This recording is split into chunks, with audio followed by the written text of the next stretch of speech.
예수님, 오늘은 연중제 11주간 화요일입니다. 성부와 성자와 성령의 이름으로.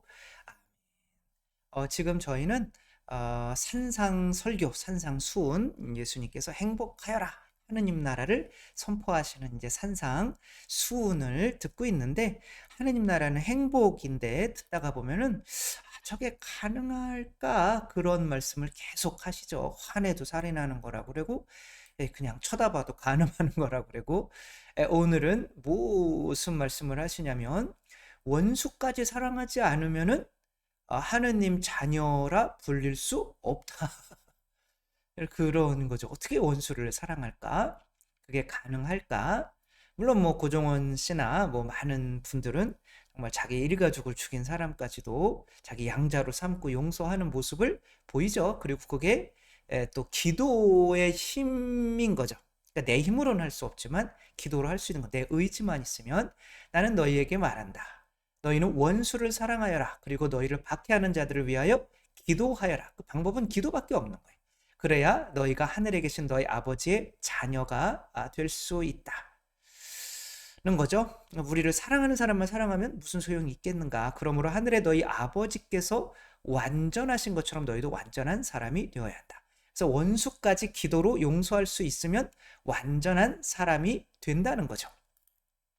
오늘은 그냥 이분 임마큘레, 이분이 쓴 책이 이제 거기에 이름이 있으니까 임마큘레 일리바 기자, 뭐 일리바 지자, 일리바 기자라고 읽겠죠. 이분에 대한 거죠. 이분이 이제 로사리오가 이제 묵주기도죠. 그 내 생명을 구한 로사리오 기도, 이렇게 쓴 건데, 이제 루안다라고 하는 곳에서 이분이 이렇게 태어났고, 어, 이분을 이래 읽은 거로는 뭐 형제가 둘이었다고 남 형제가 들었는데, 이분이 아마 이마큘레인 거고 이분이 부모님인 거고, 부모님들은 이제 선생님이었어서 그냥 어느 정도는 그냥 살아가는 집안이었던 거죠. 이제 다른 데서 공부하다가 잠깐 왔는데 여기에 이제 이런 대학살이 벌어진 거죠. 그러니까 민족 간의 학살을, 창을 들고 다녀요. 여기 창도 있고, 그다음에 이건 마체테인가요? 아무튼 뭐 그런 이 칼 이름이에요. 이것으로 난도질을 해서 한 부족이 100만 명이라는 부족이 이제 죽어요. 물론 뭐 서로 좀 싸우긴 했겠지만 더 우세한 종족이 바로 이제 이 임마큘레와 다른 종족이었던 거죠. 그래서 두 종족이 서로 싸워서, 근데 이분이 이제 작은 요 아주 몇 평 안 되는 이 화장실에서 여기에서 이제 8명이 숨어 있었어요. 그 8명이 숨어서 이거 그냥 거의 일어서서 계속 있어야 되는 거죠.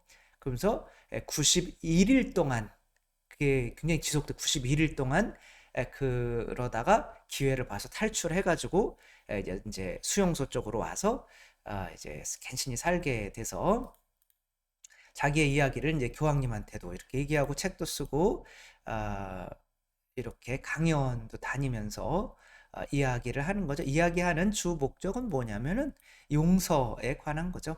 어떠한 내용인지 이 책을 정리해 놓은 어떤 그 블로그의 내용을 함께 읽어 보도록 할게요. 이건 뭐 제가 얘기하는 것보다 이 안에 있는 내용들이 굉장히 현실적으로 잘 쓰여 있기 때문에, 여기 다른 8명, 뭐 8명이라고도 하고 7명이라고도 해서, 임박한 죽음의 고통이 청개의 바늘처럼 임마큘레의 몸을 찔렀다. 임마큘레는 이제 임마콜랐다 그런 뜻이에요. 그러니까 원죄 없이 잉태되었다. 그러니까 성모님에 대한 어떤 이런 이름을 가지고 있는 거죠. 어떻게 죽는 거지? 라고 걱정스럽게 생각했고, 총과 마체테와 창을 든 남자들이 이제 집을 수색하기 위해서 다가오는 목소리를 들었고, 그들이 나에게 무슨 짓을 할까? 심한, 막, 그렇죠. 거의 난도질을 하는 거죠. 의심과 분노, 용서할 수 없는 그녀의 치열한 내적 싸움이 시작된 것은 그때부터 그랬다. 나를 죽이려는 사람들을 어떻게 용서할 수 있을까? 천주교 신자니까 용서부터 저들을 내가 용서를 안 하면 내가 죽으면서 용서를 안 하면 지옥 갈 텐데 저들을 내가 어떻게 용서할 수 있지? 만약 내게 신의 힘이 있다면 나는 그들을 순식간에 모두 죽여버릴 것이다. 그렇게 생각한 거죠. 그 신의 힘이 있다면 저들을 죽이겠지 용서하겠어요. 근데 이제 하느님의 힘은 용서인 거죠. 1994년 루안다 이 대학살이 뿌리는 루안다 두 부족인 후투족과 이제 투치족 사이에 있었던 것인데 이 비극을 동정녀 성모 마리아께서 1981년 한 15년 전에 키베오라는 작은 마을의 슬픔의 성모라는 제목으로 세 소녀에게 나타나서 저희 막 이 비걸 본 적 있는데 이 흑인 아이들이 막 비명을 막 이렇게 지르더라고요. 이때 막 학살하고 막 이런 거를 본 거겠죠. 그래서 성모님 나타나서 좋은 일이 없어요. 그러니까 성모님은 하느님 나라에 가서 이분은 경고해 주러 막 오시는 거예요. 그래서 눈물을 흘리고 막 그래서 회개하지 않으면은 근데 이제 뭐 근현대의 성모님이 어마어마하게 많이 나타나시죠. 그만큼 마지막 때가 임박했을 수도 있다라고 볼 수가 있겠죠. 이 종족 말살 사건은 1994년 대통령 헬리콥터가 이제 격추됐어요. 이게 죽인 거죠. 살해한 거죠. 그 사람은 이제 평화주의자였던 거죠. 그러니까 투치족을 이제 다 죽이려고 다른 민족이 후투족이 이제 그렇게 일을 벌인 거죠. 그래서 공개적으로 라디오에서 그들을 모두 죽여라. 바퀴벌레를 끝장내라. 아이들을 잊지 마라. 아이들까지 싹 죽여야 되는 거죠. 왜? 피를 정화해야 되니까. 나라를 깨끗하게 해야 한다. 그때부터 이제 그 사람들이 일어나서 후투족이 일어나서 투치족을 다 죽이는 거죠. 투치족인 이마쿨레 일리바 기자는 겨우 10대였고 독실한 가톨릭 신자였던 아버지는 그녀에게 묵주를 주면서 이웃집으로 보내서 숨게 했어요. 그 반대 부족 일원이었지만 그 이웃집이 반대 부족이었어요. 정직한 믿음의 사람이었기 때문에 이 사람도 대단한 거죠. 이 사람들 숨겨주다가 함께 걸리면 자기도 죽을 거 아니에요. 근데 이제 91일 동안 피해 굶주린 남자들에게 그리고 대낮에 수천 명의 투치족을 학살하는 동안 나머지 8명과 함께 화장실에 숨어 지냈다. 이마쿨레의 증오와 용서의 신앙적 갈등은 그녀가 숨어든 지 불과 며칠 만에 시작되었다. 발각될 가능성에 그녀는 내면에 너무 아까 바늘로 계속 찌르는 고통, 이 두려움 때문에 문을 열어라, 고문을 끝내라. 어쨌든 놈들은 널 죽일 거야. 괜히 고통 당할 필요 없어. 어차피 발각돼서 너희 다 죽을 거야. 그냥 문 열어버려.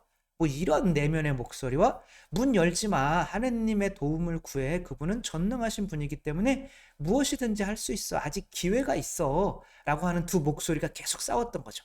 그럼 이제 선택을 해야 되는 거죠. 어떤 목소리인지. 그게 이제 하느님의 목소리를 선택하면 그때부터 뭐가 시작되는 거예요? 기도라고 하는 게 시작되는 거죠. 그는 인생을 바꾸는 이런 약속을 해요. 하느님, 저는 당신에 대해 모든 것을 알지는 못하지만 계속해서 당신을 찾을 것입니다. 다시는 당신의 존재를 의심하지 않겠습니다. 믿는다는 건 이제 그분이 나와 함께 있다. 이제 기도가 시작된 거죠. 그리고 다행히 그 때문인지 이 집을 수색하던 사람들이 화장대 뒤에 잘 숨겨져 있던 화장실 문을 발견하지 이제 못하게 됐던 거죠. 여기서 이제 그 사람들이 밖에서 떠드는 소리가 나는 지금 뭐 491명을 죽였는데 500명을 채워야 돼. 막, 이 인간들 어디서 이런 소리들 혼자 거의 500명을 죽였다는 거예요. 그렇게 얼마나 정말 잔인한 학살이었던 거예요. 그녀는 자기를 도와주는 그 남성에게 성서를 달라고 부탁했고 처음으로 하느님과 대화하면서 성서를 주의 깊게 읽기 시작한 거죠. 하느님께서 순수한 사랑으로 자신을 창조하셨고 천국의 축복으로 부르셨다는 걸 깊이 깨닫고 천국의 영원성에 비하면 이렇게 박해받는 것도 나쁘지는 않구나. 나도 할 수 있어 라는 믿음이 조금씩 생겨나기 시작한 거죠. 그러나 이마큘레는 예수님 말씀을 읽을 때 따끔한 현실에 직면하게 되죠.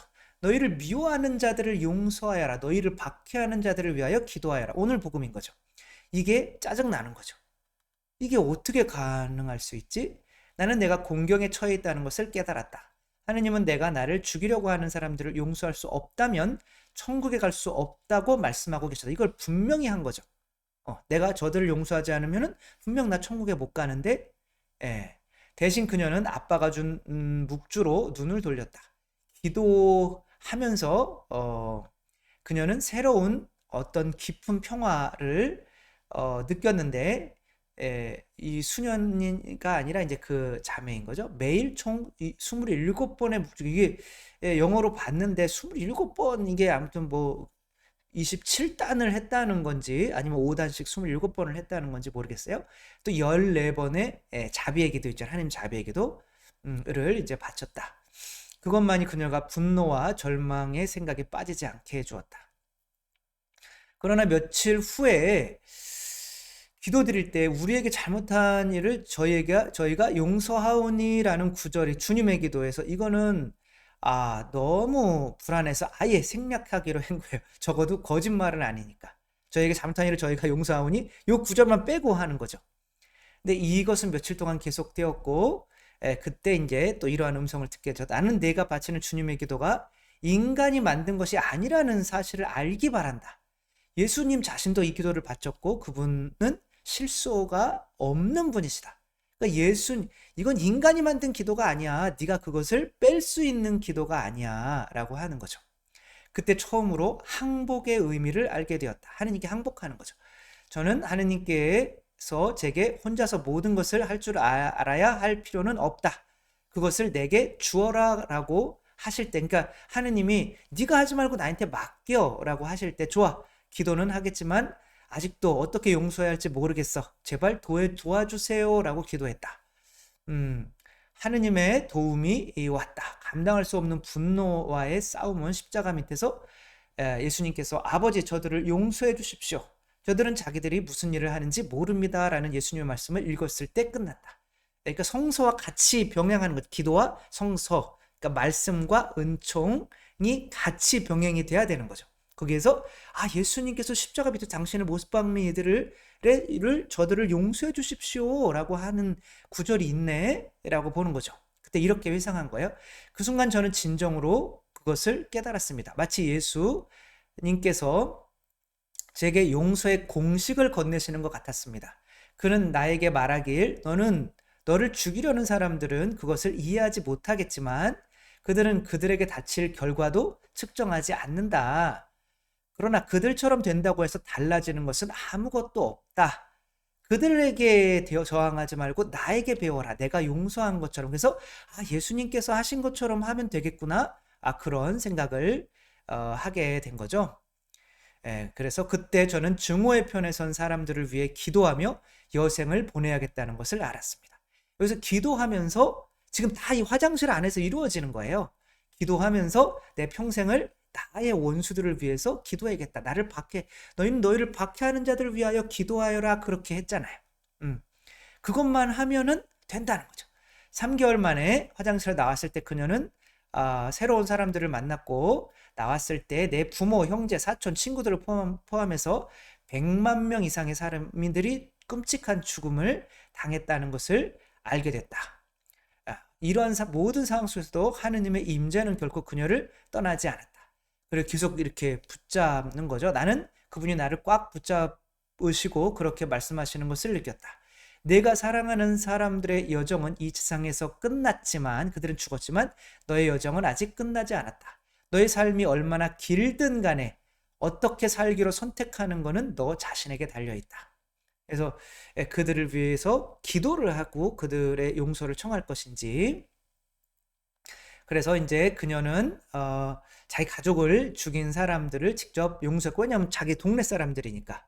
그래서 그녀가 거기 가서 기뻐하며 한 남자를 껴안고 돌아서서 이자가 내 오빠를 죽인 사람이에요 라고 하면서 이렇게 안아주는 그런 일을 했을 때 사람들은 어리둥절해서, 아니 자기 오빠를 죽인 동네 오빠를 이렇게 안아주며, 나는 용서하지 않음의 고통과 피해를 알고 있다 라고 그녀는 말하고요.